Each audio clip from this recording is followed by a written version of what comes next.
A boy named Sakuda is just minding his business in the library, probably pretending to study like every other high schooler avoiding life, when he notices something off. A girl, tall, beautiful, and dressed in a sexy seductive bunny costume, is walking between the bookshelves. Her outfit is impossible to ignore, and neither is the fact that Sakuda cannot look away. At first, he figures she must be filming some sort of drama. After all, the girl is none other than Mai Sakurajima, a famous actress and local school legend. But then it hits him, no one else sees her. Not one person flinches, stares, or even glances her way. Sakuda wonders either he has unlocked some weird hallucination setting, or something supernatural is going on. Still, being the kind of guy who has nothing to lose and way too much curiosity, Sakuda says her name out loud. She looks at him, not happy, and just like that, he's pulled into something far weirder than homework and high school drama. Sakuda as Yusagawa is a high school student who doesn't have many friends. Most of his classmates avoid him because of a strange incident in the past, an event now known as the hospitalization incident. People believe that Sakuda was responsible for sending 3 students to the hospital, even though the full story is unclear. Because of this rumor, he keeps a low profile and stays out of trouble. One day, something unusual happens. Sakuda spots a girl walking through the library in a bunny girl outfit. She moves around the shelves, but no one else seems to notice her. Surprisingly, Sakuda appears to be the only one who's able to see her. He quickly realizes that the girl is Mai Sakurajima, a well-known actress and also his senior at school. Sakuda calls out her name. Mai stops and looks at him, but instead of being pleased, she appears serious and distant. She asks him not to bring up what he just saw and tells him to stay away from her. Sakuda agrees, but he can't push the memory aside. The strange meeting sticks with him. Her image stays in his mind, and the mystery surrounding her only deepens. When school starts again, he sees her once more. The sight of her makes him even more curious, and he starts to wonder what's really going on. Later, he brings up her name in front of his friend Kunami. Sakuda just wants to learn more about her, but Kunami misunderstands and thinks Sakuda has a crush on her. To him, Mai and Sakuda are from completely different worlds. He thinks there's no chance for someone like Sakuda to ever get close to her. But Sakuda explains that he isn't in love with her. He simply finds it strange that someone so famous is always alone and ignored at school. Hoping to understand her better, Sakuda asks some older students in his club about Mai. He finds out that Mai took a break from acting after finishing junior high. She didn't start at their school from the beginning either, she transferred in later. By the time she joined, everyone had already formed their friend groups. Because of that, she had trouble fitting in. For 2 whole years, she went almost completely unnoticed, like she wasn't even there. This reminds Sakuda of his own situation, and he starts to feel a quiet connection to her. Even though many students live dull, ordinary lives, they still dislike anything that might disturb their routine. Change feels risky, and they prefer to stay the same. After school, Sakuda runs into Mai again, this time at the train station. There, he notices a young boy secretly trying to take pictures of her. Sakuda steps in right away and stops the boy before things get worse. Mai is thankful for his help and shows her appreciation. She brings up something she once saw in the news, a story about Sakuda. It said he was violent and had badly hurt 3 male classmates. However, Mai does not believe that version of the story. She thinks that if Sakuda had really been in the wrong, the school or the police would have punished him. Sakuda agrees with her. He knows the truth but also knows that others still look at him as if he is dangerous. Even now, many of his classmates avoid him. He is used to being ignored and doesn't try to explain himself anymore. Changing how others see him feels like a waste of energy. After their conversation, Sakuda begins to feel something different for Mai. He starts to care and wants to understand her more. Curiosity drives him to ask why she was wearing a bunny outfit in the library. Mai explains that she started acting at a very young age. At just 6 years old, she was chosen to play the lead in a popular morning drama. Her fame quickly grew,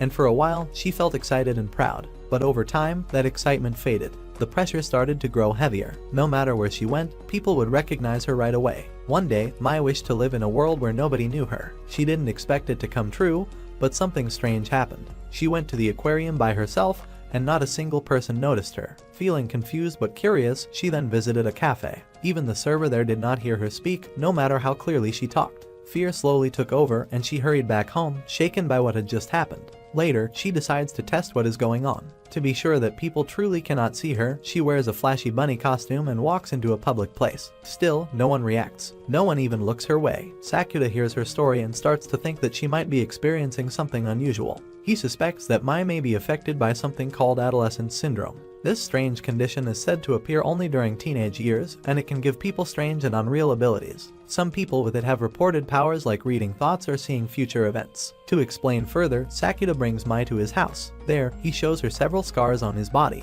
He cannot remember how they were caused, but the wounds are clearly real. Mai touches them gently, checking for herself, and confirms that they are not fake. Sakuda shares the reason why he strongly believes in Adolescence Syndrome. His younger sister, Keed, went through something similar. She was left out by her classmates just because she didn't reply to their messages quickly. What seemed like a small mistake turned into something much worse. Her classmates started ignoring her, and soon the bullying became cruel. Keed began getting awful messages, even threats on her phone. These threats made her afraid of other people, especially strangers. Even though no one laid a hand on her, strange injuries began to appear on her skin. Cuts and bruises showed up without any clear cause. It felt like her emotions had turned into real pain. Her condition only started to improve after she stopped using her phone and completely withdrew from school. From that moment on, she stayed inside their apartment with only her cat to keep her company. And when Sakuta found out about what Keed was going through, he felt helpless. Then, mysteriously, Adolescence Syndrome affected him as well, leading to him suffering 3 cuts to his chest. The pain was so serious that he ended up in the hospital.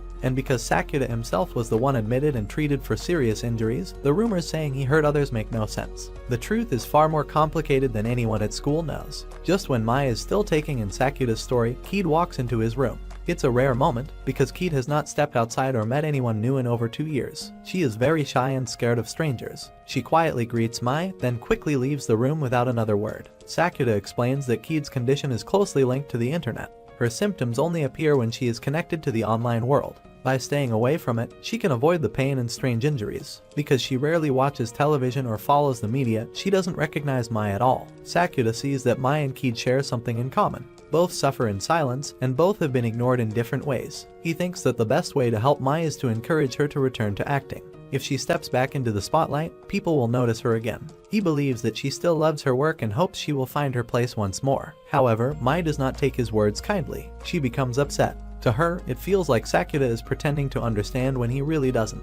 His suggestion comes off as careless and out of touch with her true feelings. After that conversation, Mai stops coming to school. Days go by, and Sakuta hears nothing from her. Feeling uneasy, he looks up her name online. What he finds leaves him shocked and full of regret. There are many hurtful stories and rumors about Mai. Reading them, he realizes that her time in the entertainment world was not full of joy, it was filled with pain and pressure. He feels guilty for pushing her towards something that caused her so much suffering. For the next 2 weeks, Sakuta gets no sign or news of her. Worried about what might be happening, he decides to talk to Rio, a friend of his who leads the science club. Rio knows a lot about strange theories, including ones about how the world works. She brings up an idea from quantum mechanics that says something only exists when it is being observed. This theory might be the key to understanding Mai's strange condition.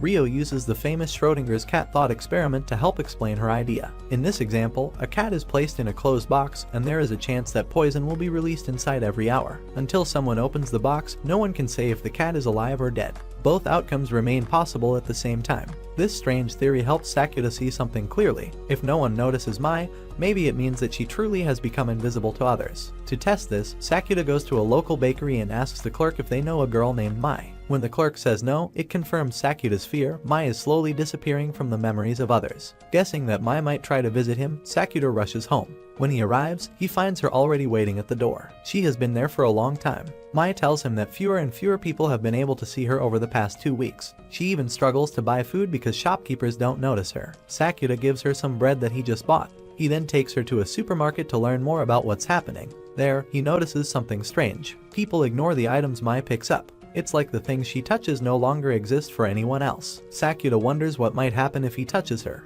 He reaches out his hand, and Mai guesses that he just wants to hold her hand. Sakuta doesn't deny it. He smiles and stretches out his hand, not wanting to miss the chance to connect with her. Even though they hold hands, people around them still notice Sakuta. He remains visible. On the way back, Sakuta opens up to Mai. He feels sorry for not understanding her earlier. He knows now that she had a hard past. When she was only 13, her mother made her pose in swimsuits for photo shoots. That caused a serious fight between them. It became too much for Mai, and she decided to walk away from show business. Mai is surprised to learn that Sakuta knows about the swimsuit photo incident. That part of her past brings back painful emotions. Every time she remembers it, anger rises inside her. To her, it felt like she was nothing more than a way for her mother to make money. She didn't feel respected or cared for. Even after knowing this, Sakuta continues to believe that Mai should return to acting. He thinks it's something she still loves, deep in her heart. But Mai stays quiet and doesn't give a clear answer. Not many people know about the photos, so Mai asks how Sakuta found out. He tells her that he learned it from a reporter named Fumika. Wanting to understand Mai better, he He agreed to let Fumika write about his own life and Kied's story. Mai doesn't approve of this. She believes that making a deal like this with a reporter is dangerous. If the story spreads, other journalists might show up at Sakuta's home. That would be terrible for Kied, who is still healing and could be hurt all over again by the attention. To protect Sakuta and Kied, Mai decides to make a big choice. She gives the reporter permission to write about her return to show business instead. This way, Fumika will stop reporting on Sakuta and his sister. Sakuta feels guilty, but Mai doesn't blame him. In fact, she appreciates his efforts. She admits that she really does enjoy acting. Hiding her true thoughts for so long has only made her condition worse. The more she pushes her feelings down, the more invisible she becomes. Mai knows things will get busy once she returns to acting, so she wants to spend some peaceful time with Sakuta first. She invites him to go to Kamakura with her over the weekend. Sakuta is excited and looks forward to their day together. However, when he heads out to meet her, something unexpected happens. He sees a little girl who has lost her way. Wanting to help, he tries to assist her in finding her mother. But before he can explain, a girl named Tomo sees the situation and jumps to the wrong conclusion. She accuses Sakuta of being a pervert. Sakuta explains to Tomo that he was only trying to help the lost child. His calm and honest words somehow help clear up the misunderstanding. Tomo quickly realizes her mistake and feels guilty for accusing him. Wanting to make things right, she asks Sakuta to punish her in the same way she had treated him. However, their strange behavior catches the attention of a police officer passing by. Finding them suspicious, the officer stops them and they are taken to the police station for questioning. Time passes slowly and Sakuta becomes anxious. When he is finally released, he hurries straight to the train station where Mai is waiting. More than an hour has passed since their planned meeting time. Even so, Mai is still standing quietly at the station, waiting for him without showing any frustration. Sakuta arrives and explains what happened. She listens with understanding and forgives him without hesitation. Since the original plan is delayed, Mai decides to take him somewhere else, and as they walk together, she turns the conversation to something more personal. She asks why Sakuta cares so much about her. Sakuta opens up and tells her about a time when he was deeply struggling because of Adolescence Syndrome. At that time, someone helped him. Her name was Shoko, and she was 2 years older than him. When everything felt dark and hopeless, Shoko gave him comfort and showed him a way forward. Her kindness gave him strength. Later, he enrolled at the same high school where Shoko once studied. But strangely, her name didn't appear anywhere on the student list. She had disappeared without a trace. Mai listens to this story and feels that Sakuta must have strong feelings for Shoko. But Sakuta gently explains that Shoko is someone he used to like, a person who helped him during a hard time, and someone he now sees as part of his past. Their walk brings them to a quiet beach where Sakuta meets Mai's mother for the first time. Mai has brought him there with a purpose. She wants to explain to her mother why she chose a different agent instead of her. She hopes this conversation will help them understand each other better. However, something unexpected happens. Another strange moment caused by Adolescence Syndrome occurs. Right in front of them, her mother forgets who Mai is. No matter what Sakuta says, or how clearly he explains the situation, Mai's mother does not recognize her own daughter. Sakuta finds this situation unbelievable. It feels too strange to be real. But the truth becomes clear, everyone except Sakuta has now forgotten about Mai. Even with this heavy burden, Sakuta refuses to give up.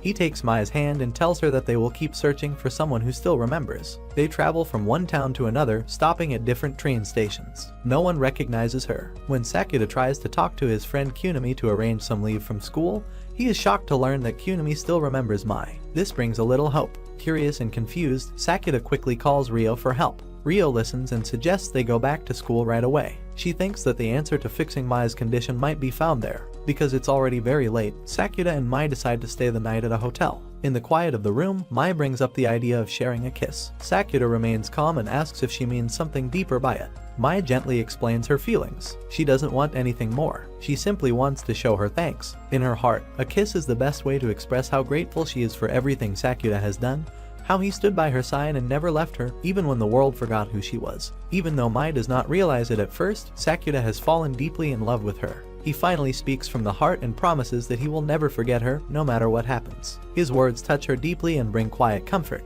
That night, they lie close to each other, and Sakuta stays awake, quietly watching Mai's peaceful sleeping face. He finds himself unable to sleep, afraid to miss even a moment with her. The next day, Sakuta and Mai return to school. But things continue to change. Ryo brings troubling news. Kunimi no longer remembers Mai. This comes as a shock to Sakuta. Hoping it's not true for everyone, he finds Tomo in the hallway and asks if she remembers Mai. She, too, has forgotten. Now, with no one else remembering Mai, Sakuda starts to look like someone who is losing touch with reality. His classmates see him as strange or unstable. Rio tries to explain what is happening. She thinks the power of Adolescence Syndrome is causing people to slowly forget Mai. She also believes that the memories disappear once people fall asleep, since their awareness shuts down during sleep. Only Rio and Sakuda still remember Mai because they have stayed awake. Determined not to lose his memories of her, Sakuda begins fighting sleep. He takes pills to stay awake and spends his time writing every detail about Mai in his notebook. He tells himself that if he records everything, he can hold on to her. But the effort takes a heavy toll. After 3 days without sleep, he feels drained and weak. Mai sees how much he is suffering. She realizes he is pushing himself too far. Wanting to help, she decides to act. She visits Sakuda at home, pretending it's for exam tutoring. Then, without telling him, she mixes sleeping pills into his coffee. Before he fully drifts into sleep, she says goodbye. In her heart, she has already accepted loneliness. She has spent so long being invisible and forgotten that she tells herself it won't matter if Sakuda forgets her too. Eventually, the sleeping pills take effect, and Sakuda drifts into sleep.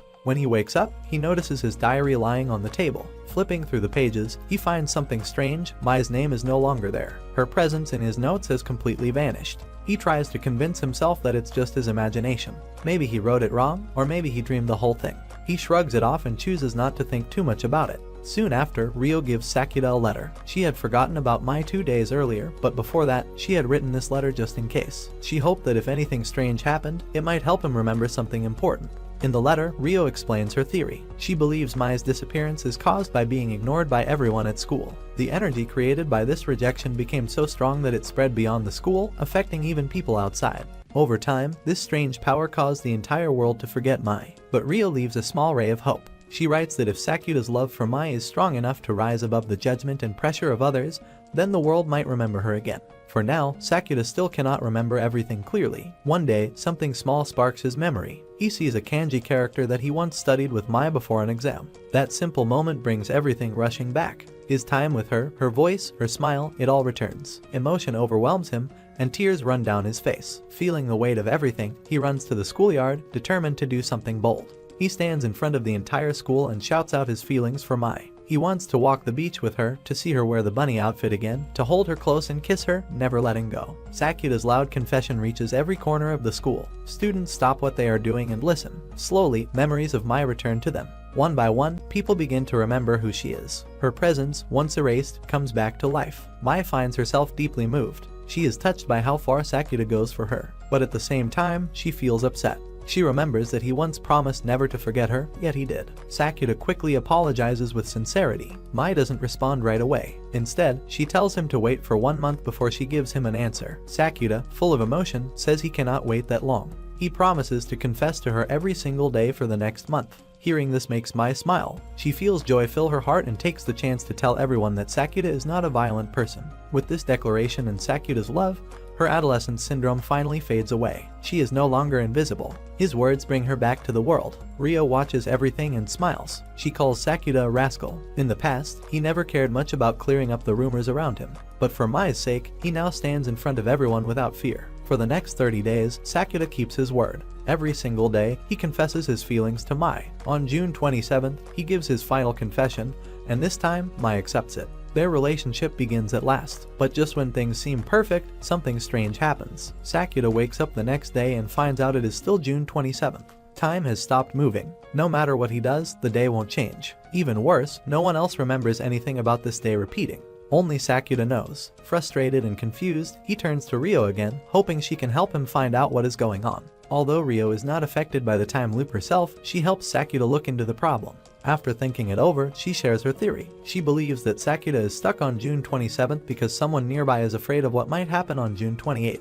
That fear may have triggered Adolescence Syndrome again, bending time to avoid moving forward. If Sakuda wants to escape the loop, he needs to find the person who is holding everything back. Sakuda starts paying attention to the people around him. He looks for anything that seems unusual. Over the 3 repeated days, he notices that only one person's behavior changes, Tomo. Her reactions and choices are never the same each time. After confirming that Tomo is also trapped in the loop, Sakuda takes time to explain Adolescence Syndrome to her. He He wants her to understand that something emotional might be causing the day to repeat. While they are talking in the classroom, a boy named Yasuke walks in. Yasuke is the basketball player that was initially pursuing Tomo. Tomo quickly becomes nervous and pulls Sakuta to hide with her. She then explains the reason for her fear. Yasuke is the crush of one of her closest friends. But something unexpected has happened. Yasuke has developed feelings for Tomo instead. Tomo feels stuck. If she turns Yasuke down, she worries that her friend group will turn against her. She's afraid of being disliked or judged. In her panic, she speaks louder than she intends to. Yasuke hears her and walks back into the room.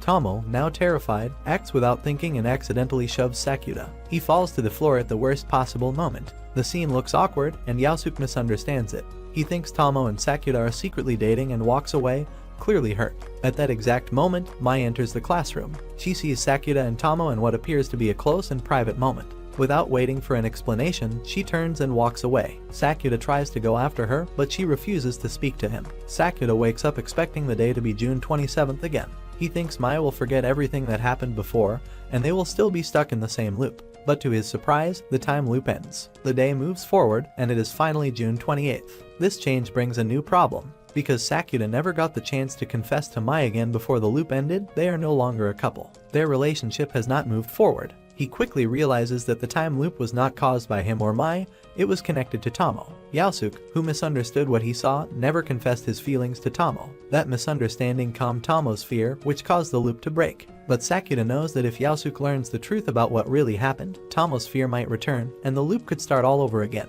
To stop that from happening, Sakuta must convince everyone that he and Tomo are in a real relationship. The idea troubles him deeply. He doesn't want to lie, and his heart still belongs to Mai. Despite this, Tomo develops feelings for him. She even takes a job at the same restaurant where Sakuta works. Her friends begin to believe the two of them are actually dating. Since Sakuta once confessed to Mai in front of the entire school, they now accuse him of cheating on Tomo. The rumors start to grow. After finishing her shift, Tomo asks Sakuta for a favor. She wants him to pretend to be her boyfriend, at least for a little while. She explains her reasons honestly. Tomo is a first-year student who moved from another city before starting high school. She fears being alone. After school began, she worked very hard to make friends. She finally became close with 3 classmates and doesn't want to lose that connection. Being rejected by Yasuke or judged by her friends would make her feel isolated all over again. Because of Tomo's struggle with Adolescence Syndrome, Sakuta sees no other option and agrees to pretend to be her boyfriend.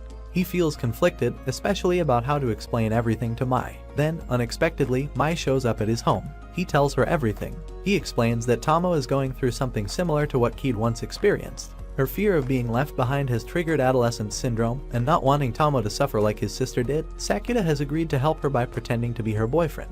Mai listens closely and understands his reason. Her trust in him doesn't vanish completely, but she still feels hurt. She gives him permission to continue the fake relationship if it helps Tomo. However, she doesn't forgive him right away. She wants him to show that he really cares, not just with words, but with his actions too. Sakuta wants to spend more time with Mai to make things right, but her schedule is full. She is busy with filming and cannot be around often. Before leaving, she gives Keed a thoughtful gift, a new set of clothes. Her hope is that Keed might gain confidence and feel ready to go outside someday. Keed looks happy when she sees the gift. A quiet connection starts to form between her and Mai. Their bond begins to grow, and it brings comfort to both of them in different ways. Later, Sakuta meets Kunimi and talks to him about Yasuke. They want to understand what kind of person he really is. Yasuke seems popular, and many students admire him because of his basketball skills. But behind his friendly smile, he often talks badly about his girlfriend.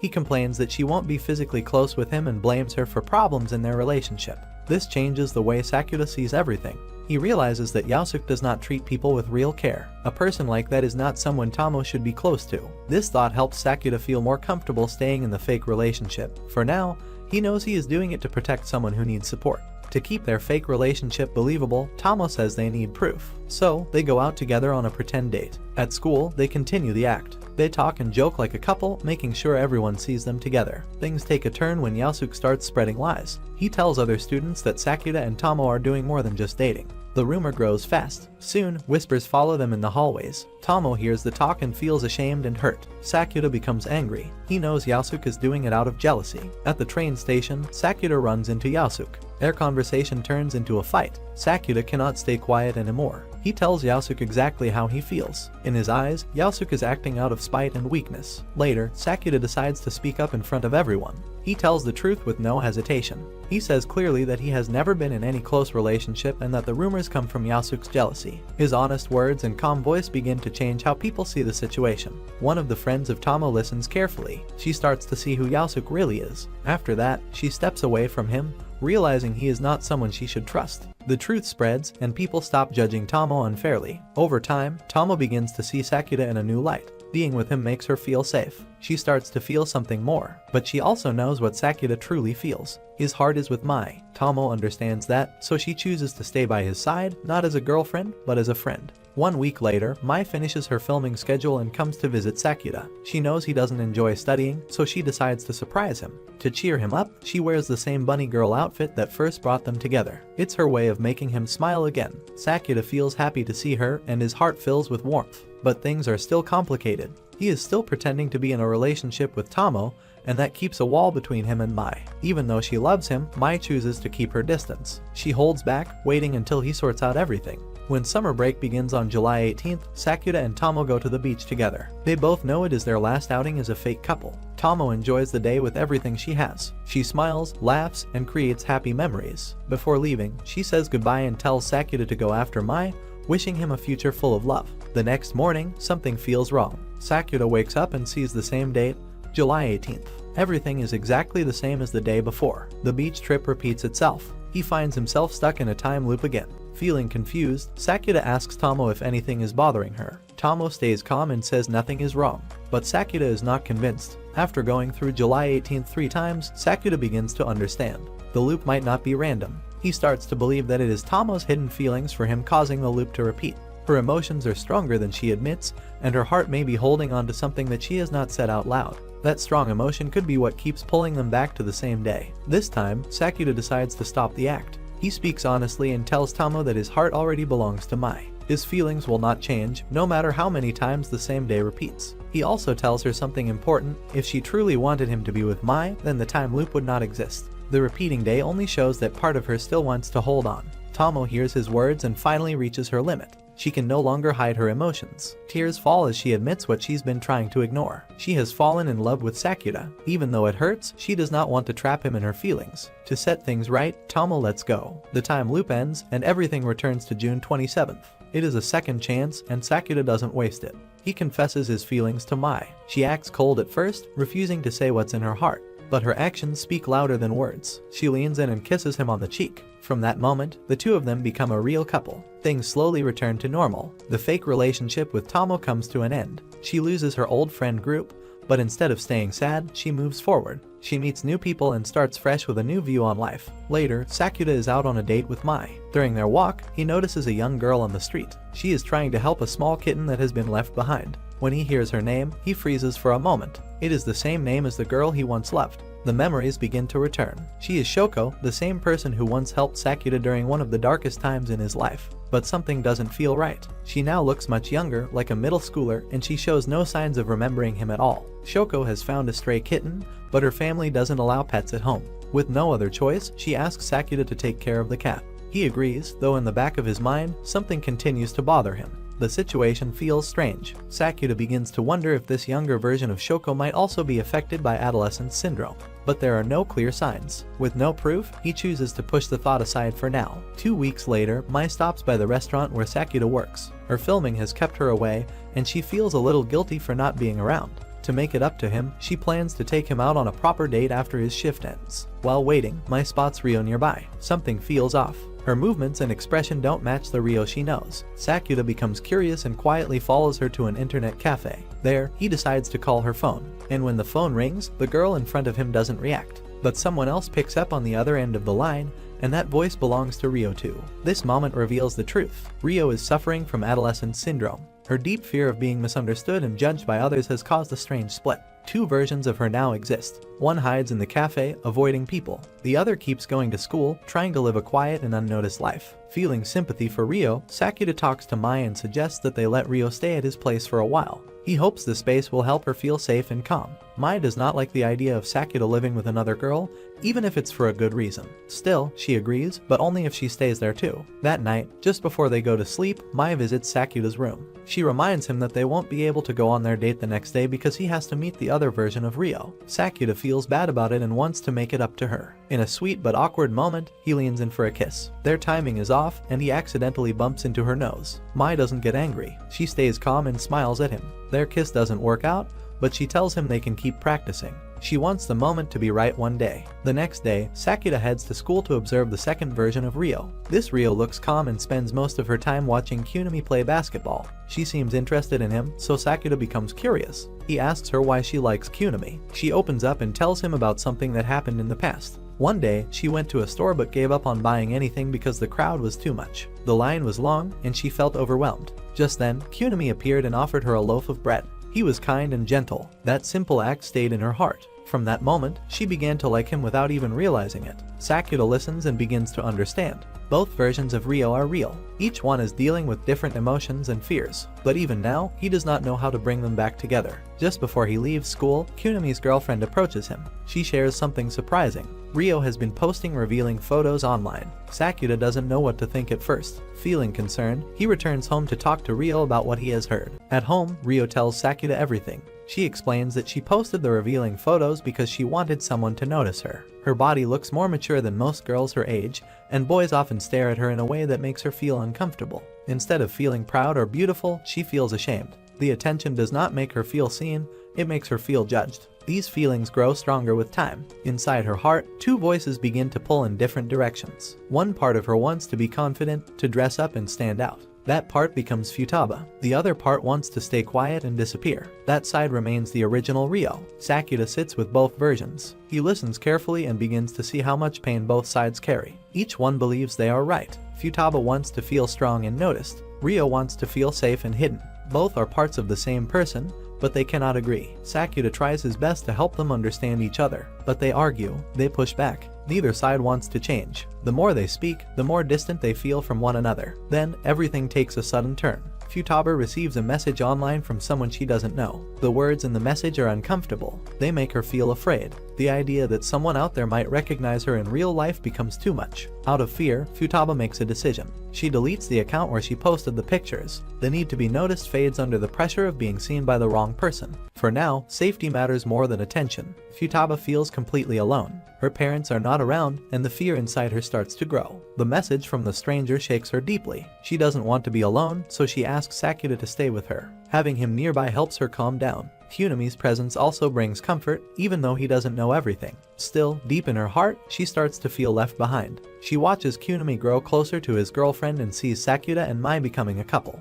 It makes her wonder if she will be forgotten too. Sakura notices this. To show her that their friendship still matters, he decides to do something meaningful. He contacts Kunimi and invites him to meet, but he uses Futaba's name instead of his own. Futaba is shocked when Kunimi shows up without hesitation. This simple act touches her deeply. That evening, they go to the beach together. They light fireworks, share snacks, and enjoy the peaceful sounds of the waves. It feels like a moment that belongs only to them. Before they part, they promise to go together to the upcoming fireworks festival. Sakura stays awake through the night, thinking about everything. The feelings of Rio and Futaba, the pain they carry, and the small happiness they both reach. The next morning, he returns home and speaks to the original Rio. He tells her that Futaba deleted the account. Then, he shows her the photos from the beach. Rio looks at the pictures quietly. A strange feeling rises in her chest. She sees Futaba laughing with Kunimi and realizes how strong and open she seems. In that moment, Rio starts to think that Futaba deserves to stay, and that maybe she herself should disappear. Sakura shakes his head and disagrees. He reminds her that Futaba and Rio are not two separate people. They are both parts of the same heart. The pain, the courage, the fears, and the joy, they all belong to one girl.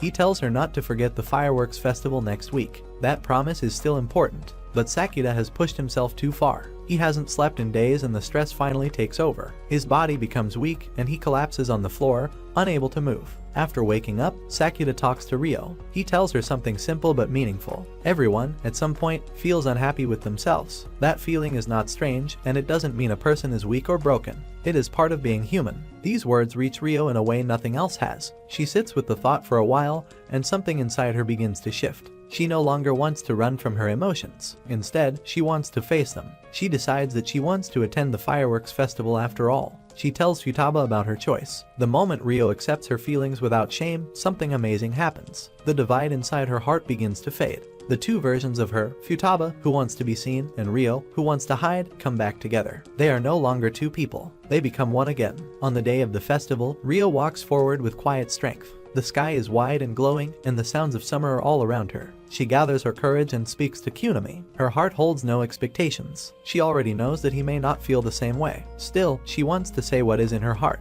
For her, it is enough to be honest. That small act becomes her first step toward becoming whole again. Weeks go by, and Sakuta starts feeling down. The time apart from Mai starts to wear him down. He misses her presence, her voice, and the small moments they used to share. The space between them feels heavy. Mai tries to comfort him by saying things will get better once school starts again. She promises that they'll be able to see each other more. The new term begins, and Sakuta walks to school with hope. He looks around, expecting to see Mai waiting somewhere, but she is nowhere to be found. His worry grows stronger with each passing hour. He finally decides to go to her apartment. There, he finds Mai standing outside. But something feels strange right away. The way she looks at him feels cold, distant. She acts like she doesn't know him. Then, to his shock, she accuses him of being a creepy guy who won't leave her sister alone. Before Sakuta can say anything else, a blonde girl appears and speaks up. She explains the strange truth: she is the real Mai. The girl in Mai's body is actually Nodoka, her younger sister. Because of Adolescence Syndrome, their bodies have switched for no clear reason. The three of them go inside the apartment to talk. Nodoka starts to panic. The situation feels too strange for her to handle. She wants to run away from it. Mai stays calm, even with the confusion around her. She tells Nodoka to stop complaining and face what's happening. Sakuta listens to their story and starts to understand everything. Nodoka is not just a regular high school girl. She is also an idol, just like Mai. Mai explains how Nodoka came to visit, feeling upset and tired. She didn't want to go back home.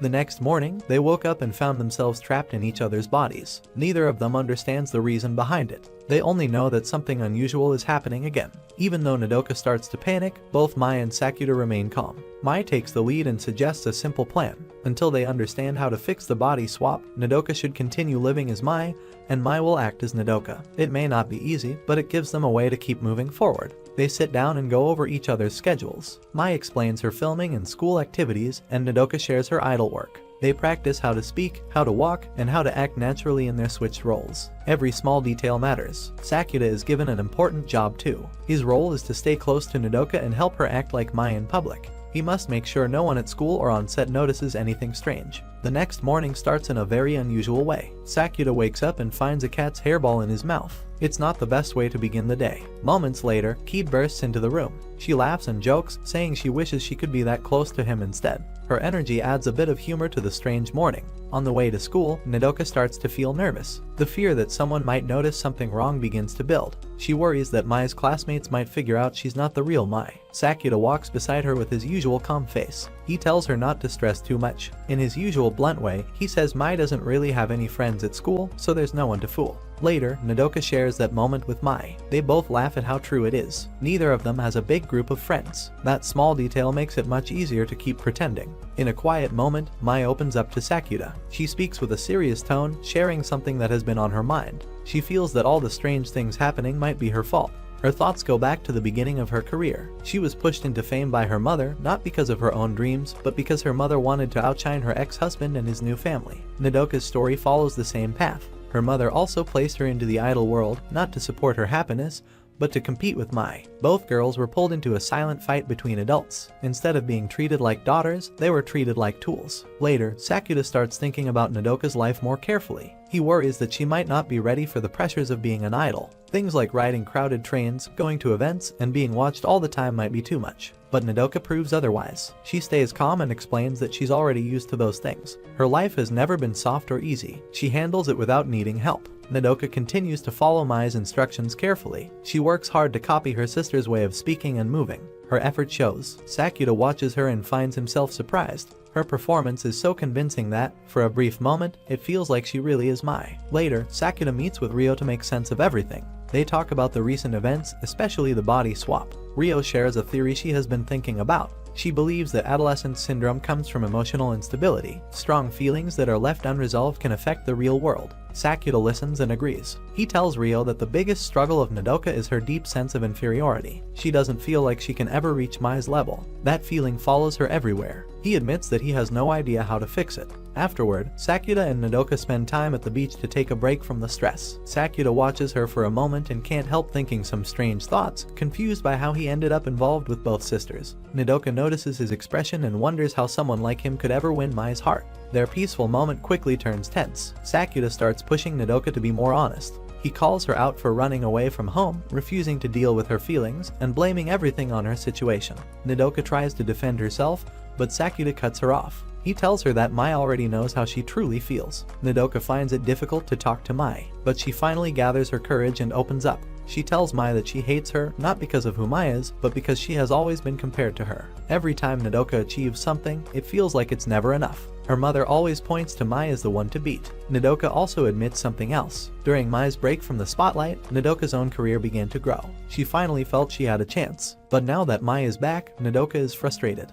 Mai returns and immediately succeeds, while Nodoka still struggles for roles and attention. Mai listens quietly, then shares her own feelings. She says she also resents Nodoka, but not for being her sister. Her frustration comes from their father. He made mistakes, had children with different women, and never took responsibility. Their family was built on comparison and silent competition. After everything settles down a bit, Mai begins staying over at Sakuda's place. Keed watches all of this unfold with suspicion, wondering how her clueless brother keeps ending up surrounded by girls. Sakuda takes a long bath one evening. When he returns, Mai casually asks what took him so long. He tells her that he was thinking about her while bathing and this makes her uncomfortable, but she tries to ignore it. Then, she notices the scar on his chest. Sakuda, being his usual odd self, asks her to touch it, hoping to feel something. But Mai quickly refuses. She doesn't want to do anything inappropriate, especially not when stuck in her sister's body. For weeks, Mai and Nodoka continue living each other's lives. They handle schedules, interviews, and stage performances, doing their best to keep things looking normal. Both sisters work hard, trying to respect each other's paths. The next day, Nodoka starts preparing for a photo shoot.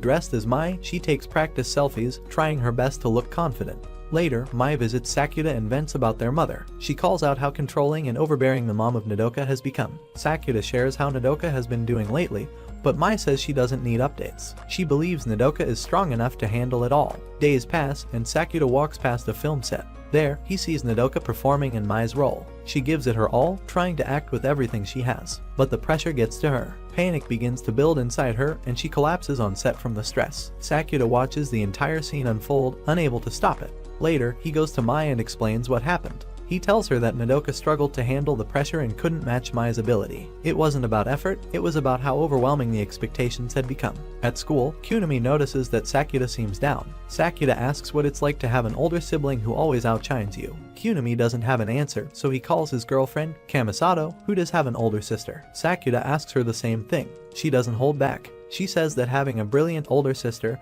and constantly being compared feels like being stuck in a miserable situation where there's no escape and definitely no comfort. It hurts all the time, even if you pretend it doesn't. Later, seeing that the health and emotions of her younger sister might be at risk, Mai grows more concerned. She wants to be sure her sister is not alone, and to help, she hands Sakuda the keys to her apartment and asks him to visit Nodoka and make sure she's doing well. Before he leaves, she gives him one warning: he must never open the traditional Japanese-style cabinets inside her apartment. Sakuda does his best to lift the spirit of Nodoka. He speaks with kindness and tells her something she needs to hear. Mai believes in her. Mai trusts that Nodoka has real talent and is confident that she can impress the director with her effort. Nodoka doesn't expect these words. The thought that her older sister has that much faith in her brings a warm feeling to her chest. For the first time in a long while, she feels seen. Filming starts again, and Nodoka throws herself into the work. She focuses completely and gives it everything she has. The director notices. He praises her determination and strength. For a moment, she feels proud, but the road ahead is not easy. With each scene, she begins to feel the gap between herself and Mai.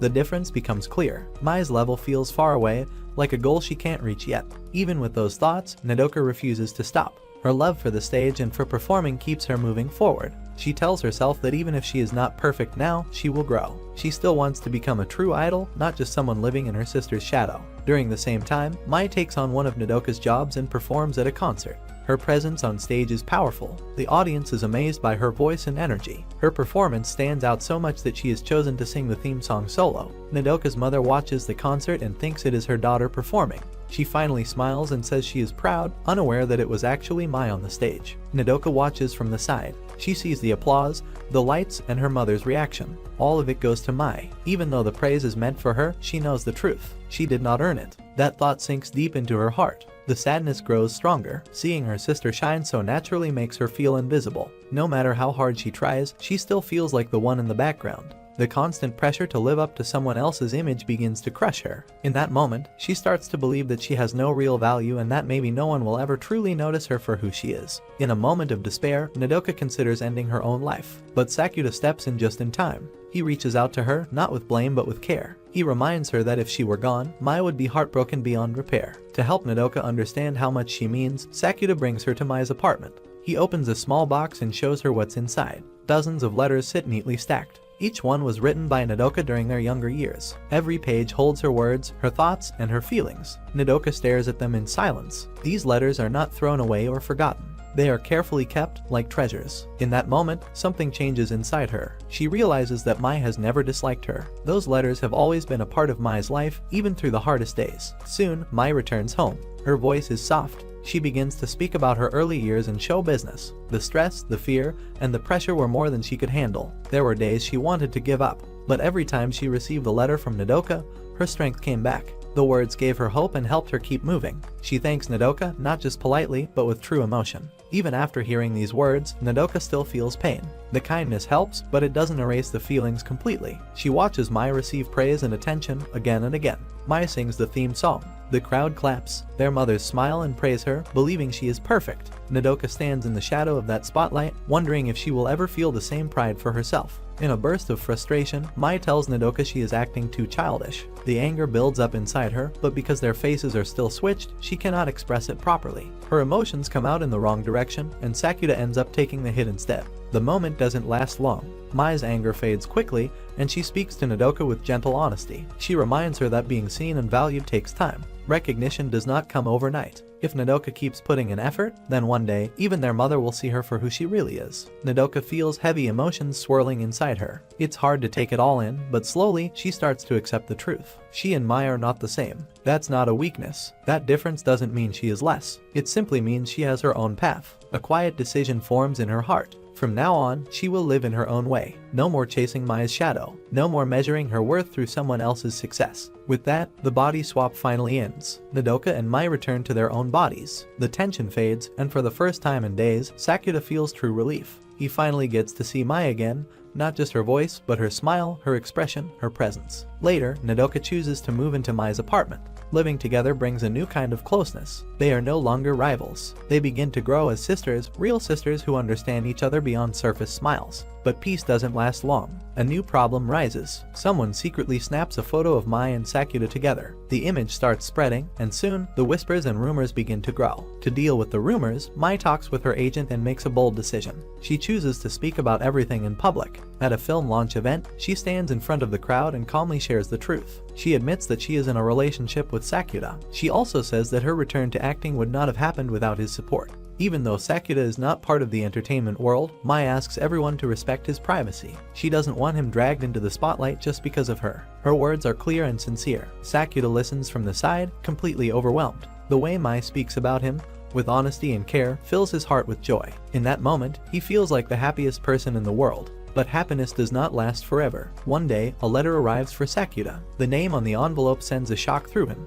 It isn't from the younger Shoko he recently met, it's from the older Shoko, the one who helped him during the darkest days of his life. Confused and unsure of what to do, Sakuda turns to Rio. He hopes she might give him advice, but Rio doesn't want to be involved in anything related to love. Instead, she skips him completely and tells everything to Mai. When Mai hears the name, her heart sinks. A sharp wave of jealousy runs through her, even though she doesn't want to feel that way. Still, she understands what Shoko once meant to Sakuda. That girl gave him light when he was surrounded by darkness. Mai takes a deep breath and chooses not to stop him. She tells Sakuda to go and meet Shoko but asks that he return soon. On the outside, she stays calm. Deep down, her heart worries. She hopes the meeting gives him peace, but she fears it might also reopen old wounds. Strangely, Shoko never arrives at the meeting place. Sakuta waits in silence, watching people come and go, unsure of what it all means. Time passes slowly, and confusion settles in. In the end, he writes a short message and leaves it behind. The words are simple but clear. He already has someone special in his life. With that quiet goodbye, he walks away, choosing to hold on to the present rather than return to the past.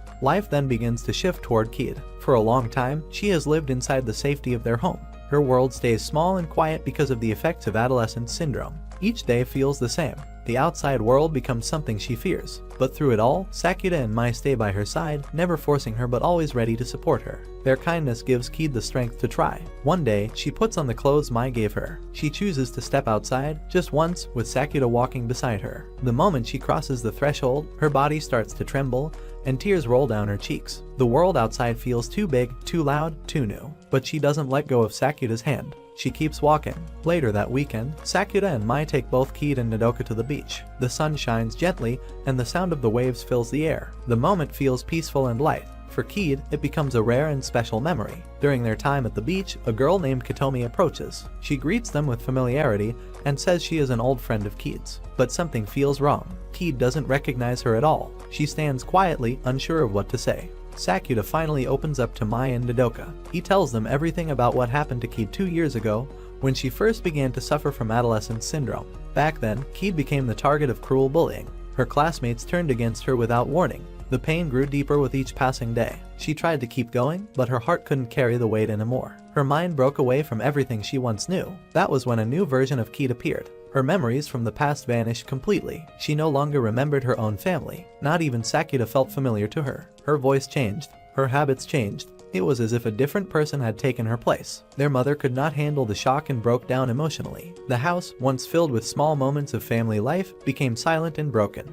No one could explain what was happening. The doctors didn't believe it. People around them acted like nothing was wrong. Sakuta began to suffer too. His emotional pain started to affect his body. His chest burned, and he could hardly breathe. The strange marks on his skin appeared again. He was taken to the hospital. There, things only got worse. He told people about Kid, about the syndrome, about the scars, but no one believed him. They treated him like he was confused or lying. Every word he spoke felt useless. The pressure became too much. One night, he left the hospital on his own. His body was weak. His heart felt heavier than ever. That was when Shoko appeared. She didn't doubt him. She didn't question his pain. She simply listened. Her words were soft and accepting. She told him it was okay to be misunderstood. People see the world differently, and sometimes that leads to pain. But that doesn't make someone wrong. Her kindness helped Sakuta breathe again. Her presence gave him the strength to stand. With her quiet support, he made it through the darkest time in his life. After he was released, everything started to make more sense. He began to see Kid's pain clearly. Even if she never got her old memories back, he decided that her happiness in the present was what mattered most. Later, their father left with their mother. From that point on, Sakuta took full responsibility. He became her guardian.